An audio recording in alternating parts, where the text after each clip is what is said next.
Hello, नमस्कार विद्यार्थियों। तो आज के इस वीडियो में हम स्वागत करते हैं आप सभी लोगों का। तो आज के इस वीडियो में आप लोगों को पता होगा कि आज हम क्या बताने वाले हैं आपको। आज कक्षा 12 जो कि एनसीईआरटी पैटर्न पे है और विषय है आपका भौतिक विज्ञान का। तो आज के इस भौतिक विज्ञान में हम आपको स्थिर वैद्युत विभव तथा धारिता इस चैप्टर का आज हम आपको क्वेश्चन का कुछ ऐसे टॉपिक को बताएंगे जो आपके लिए बहुत इंपॉर्टेंट होगा। देखिए, स्टार्ट करने से पहले हम छोटी सी बात आपको कहना चाहेंगे कि ध्यान दीजिएगा।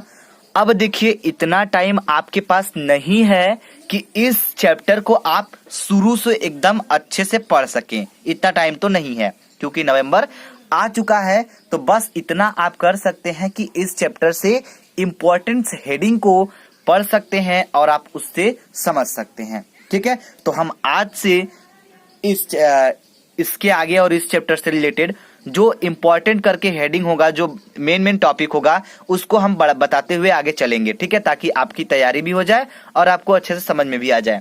तो हम प्रारंभ करने से पहले आपको छोटी सी बात कहना चाहेंगे कि यदि आप अभी तक हमारे चैनल को सब्सक्राइब नहीं किए हैं तो चैनल को सब्सक्राइब कर लीजिएगा।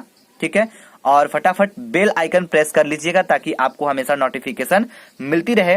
और चलिए, और जो बच्चे शुरू में नहीं पढ़े हैं या फिर नहीं पढ़ पाए हैं उनके लिए बहुत ही अच्छी बात है कि हम आपके लिए ऐसी वीडियो लेकर आते रहेंगे। ठीक है, चलिए स्टार्ट करते हैं। तो देखिए, आज का जो ये चैप्टर है, इस चैप्टर का हम इंपॉर्टेंट टॉपिक को लेकर आए हुए हैं, जो कि इसके इंपॉर्टेंट टॉपिक में से आपका क्या है, एक टॉपिक है विलगित गोलीय चालक की धारिता। तो विलगित गोलीय चालक की धारिता तो है, लेकिन इसे क्या करना है, कैसे करना है, इसे हम बताते हैं। ये बहुत इंपॉर्टेंट टॉपिक है, इसको मिस मत करिएगा। चलिए, तो हम बिना देर किए स्टार्ट करते हैं इस वीडियो को। तो ध्यान दीजिएगा। तो इस फिगर को आप पहले बना लीजिए फटाफट। ये जो फिगर है, यदि आप बना लेते हैं, इसके बाद हम बात करेंगे। तो इसमें कुछ बेसिक बातें की गई हैं, जरा आप नोट करने की कोशिश कीजिएगा। ठीक है, अब देखिए, ज्यादा आपको परपंच नहीं पढ़ाया जाएगा क्योंकि आपको टू द पॉइंट पढ़ाया जाएगा, जो आपको पढ़ना पड़ेगा। ठीक है, अगर यदि आप शुरू से पढ़े होते तो आपको ये बताने की जरूरत नहीं होती। ठीक है, चलिए ध्यान दीजिएगा। तो हम स्टार्ट करेंगे। क्या है, 2021 के एग्जाम के लिए ये बहुत इंपॉर्टेंट है। तो बोला जा रहा है, ये फिगर को देखते हुए, माना कि ए त्रिज्या, यानी जो त्रिज्या इसकी है वो ए है। देखिए, जो इसमें किया गया है वही आपको बताया जाएगा। ठीक है, त्रिज्या आपको ए दिख रहा है तो वही बताया जा रहा है। माना कि ए त्रिज्या का एक गोलाकार चालक है। ये जो गोलाकार चालक दिख रहा है जिसका त्रिज्या ए माना गया है। क्लियर, चलिए आगे बढ़ते हैं। जब इस गोले को प्लस क्यू कूलाम आवेश दिया जाता है तो यह आवेश गोले के पृष्ठ पर एक समान रूप से वितरित हो जाता है। ठीक है, हो जाए तो ध्यान दीजिएगा, हो जाएगा। तो ये जो आपका गोला दिख रहा है, यदि इसको हम क्यू कूलाम का आवेश देते हैं तो इसमें जो आवेश है यह क्या होता है, एक समान रूप से, मतलब समान रूप से क्या होता है, वितरित हो जाता है। इस पृष्ठ पर क्या होता है, वितरित यानी फैल जाता है। ठीक, आगे ध्यान दीजिएगा। और बताया जा रहा है, गोला एक सम विभव पृष्ठ की भांति कार्य करेगा, यानी सम विभव, जिसकी विभव जो विभव है वह समान रहेगी। ठीक है, सम विभव की भांति कार्य करेगा। आगे देखा जा रहा है, बोला जा रहा है, वैद्युत बल रेखाएं गोले, ठीक है, जो वैद्युत बल रेखाएं हैं यह गोले के पृष्ठ पर लंबवत केंद्र से फैलती हुई प्रतीत होगी। अतः गोले के सतह ठीक है, जो गोले की सतह पर वैद्युत विभव का जो मान होगा वो क्या होगा, ध्यान दीजिएगा, V बराबर 1/4 pi epsilon 0 Q upon R होता है ना। ध्यान दीजिएगा, V है, वैद्युत विभव की बात हो रही है, तो वैद्युत विभव की बात हुई तो Q अपॉन R होता है, लेकिन R यहाँ पे त्रिज्या माना गया है। जैसे आप लोग यहाँ पे देख सकते हैं, आपका फार्मूला क्या होता है, फार्मूला होता है V बराबर 1/4 pi epsilon 0 into Q upon R। वैसे ही R की जगह पे यहाँ त्रिज्या A ली गई है, तो आपका सूत्र हो जाएगा V बराबर 1/4 pi epsilon 0 Q upon A। Clear हो गया, चलिए इसे नोट कर लीजिएगा। अब आगे चलिए समझते हैं। तो इसके सामने आगे देखिए ध्यान से क्या है। तो अब हम इसके आगे निकालते हैं धारिता। तो धारिता निकालने के लिए हम यहाँ पे लिखेंगे, क्या लिखेंगे, चालक की धारिता बराबर, ठीक है, चालक की धारिता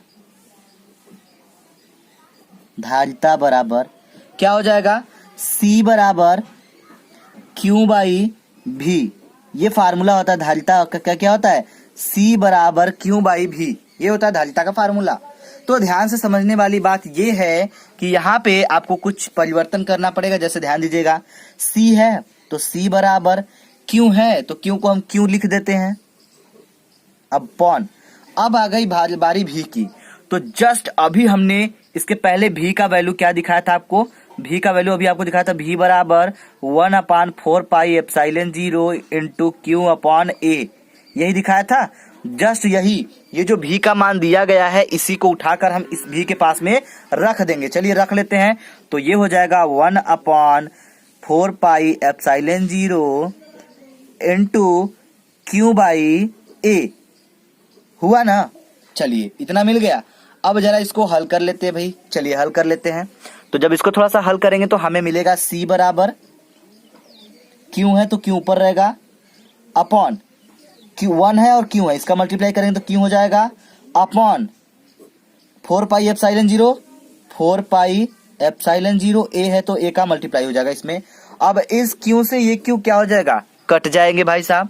अब जब ये कट जाएंगे तो हमको मिलेंगे क्या, हमको मिलेगा C बराबर, दिख रहा है कि नहीं, चलिए नहीं दिख रहा है तो ध्यान से देखिएगा, C बराबर ये 4 पाई एप्सिलॉन 0 A कहाँ जाएगा, ऊपर चला जाएगा। तो मिलेगा हमें 4 पाई एप्सिलॉन 0 इंटू A। तो देखिए हमको C बराबर मिल गया ये, तो यही हमें निकालना था।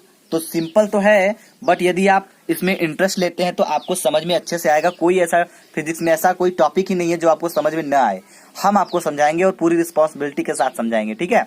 चलिए तो अब देखिए जरा हम डिस्कस कर लेते हैं। जो बच्चे बहुत ही कमजोर हैं उनको समझ में नहीं आता होगा कि अब निकाल तो दिए, इनका यूज कहाँ होगा, कैसे होगा। तो बिल्कुल आप यूज इसका सभी कर पाएंगे जब इसमें सभी जो दिए गए मान है इनके मतलब को समझ पाएंगे। तो जैसे आपको बता दें हम, जो इसमें C है, ये C आपका है धारिता, C आपका क्या है, C धारिता है।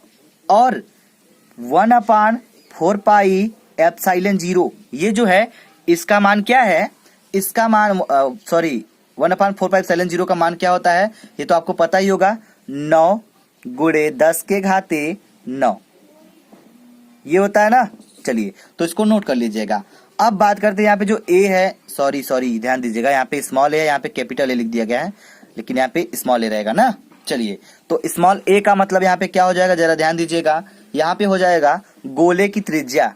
जो अभी हमने गोला आपको बना के दिखाया था उसकी क्या है, त्रिज्या है। तो गोला की त्रिज्या, समझ में आ रहा है ना। चलिए प्लीज देखिए, अगर कोई भी चीज समझ में तब आएगा जब उसको आप पूरा देखेंगे। तो हम चाहेंगे कि इस वीडियो का पूरा अंत तक देखें ताकि आपका एक टॉपिक तो क्लियर हो ही जाए। बात समझ में आ रही है ना। तो बिल्कुल ऐसे ही अगर आप रेगुलर स्टडी करते हो तो आपको एक एक इम्पोर्टेंट टॉपिक जो कि इम्पोर्टेंट हेडिंग है हर एक चैप्टर से, हम आपको वो क्लियर कराने की जिम्मेदारी पूरी लेते हैं, ठीक है। चलिए तो अगर आप लोग भी तैयार हैं तो फटाफट चैनल को सब्सक्राइब कर लीजिए और बेल आइकन प्रेस कर लीजिए ताकि आपको हमेशा नोटिफिकेशन मिलती रहे और आपकी तैयारी कंटिन्यू बनी रहे, ठीक है। चलिए वीडियो देखने के लिए धन्यवाद, थैंक यू।